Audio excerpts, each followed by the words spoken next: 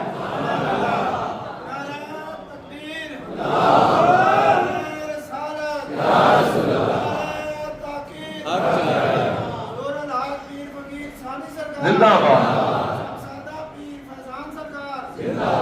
تو عرض یہ کر رہا ہوں کہ اگر دیکھنا چاہتے ہو ہر وقت ہی رمضان والی کیفیات ملے، ہر وقت ہی رمضان ہو، تو آؤ ان اللہ والوں کی بارگاہ میں آؤ۔ یہاں پر ایسا لگے گا کہ یار یہاں سے تو رمضان شریف کبھی گیا ہی نہیں۔ رمضان شریف نیکیوں کا نام ہے، رمضان شریف صدقہ و خیرات کا نام ہے، تو وہ تو ہر وقت یہاں پر ہوتی ہے۔ رمضان شریف غریبوں اور مسکینوں کا خیال کرنے کا نام ہے، تو ہر وقت ہی یہاں پر رمضان ہے۔ رمضان شریف اپنے بڑوں کا خیال کرنے کا نام ہے، تو ہر وقت ہی یہاں پر رمضان شریف ہے۔ رمضان شریف عزیز و اقارب کا خیال کرنے کا نام ہے، تو ہر وقت ہی یہاں پر رمضان شریف ہے۔ رمضان شریف جھوٹ بولنے سے بچنے کا نام ہے، تو ہر وقت ہی یہاں پر رمضان شریف ہے۔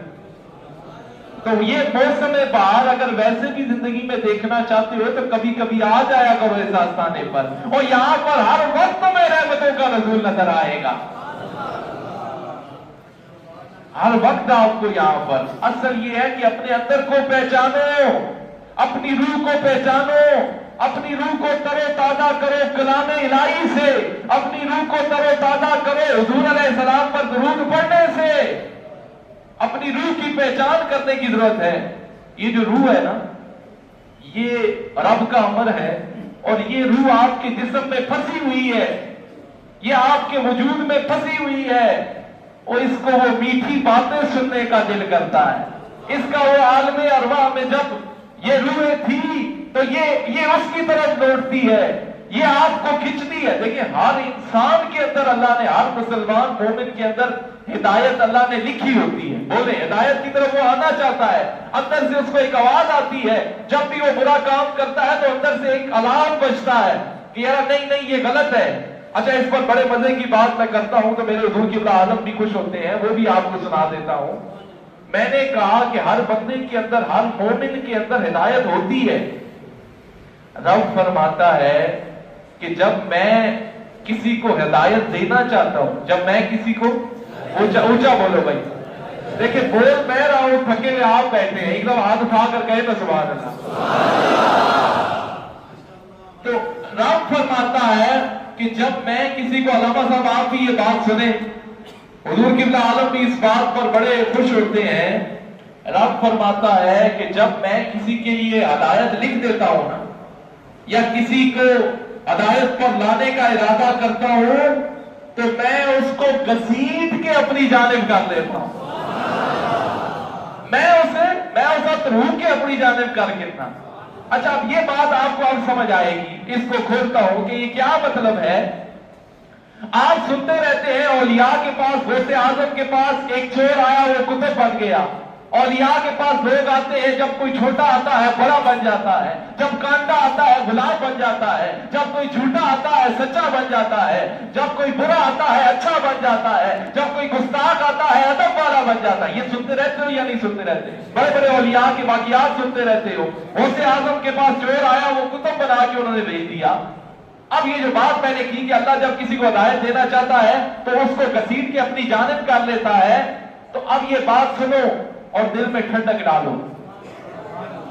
غوث اعظم کے پاس چور آیا، وہ کیا بن گیا؟ بولے، اونچا بولو بھائی، کتب بن گیا۔ تو میں کہتا ہوں، اب بات سنیے گا، غوث اعظم کے پاس چور آیا، وہ کتب بن گیا۔ میں کہتا ہوں وہ تھا کتبی، چوروں کے ماحول میں پھنسا ہوا تھا۔ بھائی نہیں سمجھے ہو؟ وہ تھا وہ کتبی، چوروں کے ماحول میں پھنس گیا تھا۔ تو فرمایا جب ہم کسی سے ارادہ کرتے ہیں، ہدایت دینے کا ارادہ کرتے ہیں، تو اپنے ولیوں کا ماحول پرووائڈ کر دیتے ہیں، ایسے ماحول میں اس کو لے آتے ہیں، تو پھر ان کو اسباب بناتے ہیں، سبب وسیلہ اولیاء بنتے ہیں۔ تو وہ جو برا چور تھا اس کو پھر ہم کتب بنا دیا کرتے ہیں۔ تو آپ کو اس ماحول کو سمجھنے کی ضرورت ہے۔ میں نے کیا کہا کہ وہ تھا کتبی، چورا نے ماحول میں پھنسے ہیں۔ یہ انوائرمنٹ اور یہ صحبت اور یہ آپ کی سراؤنڈنگ بھی بڑی ضروری ہے نا۔ بری صحبت بندے کو برا کر دیتی ہے، اچھی صحبت بندے کو اچھا کر دیتی ہے۔ وہ تھا ہی چوروں کی صحبت میں، تو اللہ تعالیٰ زمین پر آ کر تو کسی کو نہیں گھسیٹتا نا، ایسے اولیاء کو پیدا کروا دیتے ہیں جو اس کے لیے وہ ماحول بناتے ہیں۔ وہ ماحول بناتے ہیں تو جب کوئی جھوٹا آتا ہے وہ سچا بن جاتا ہے، جب کوئی چھوٹا آتا ہے وہ بڑا بن جاتا ہے، جب کوئی گناہگار آتا ہے تو وہ نیکوکار بن جاتا ہے۔ تو یہ کیا ہے؟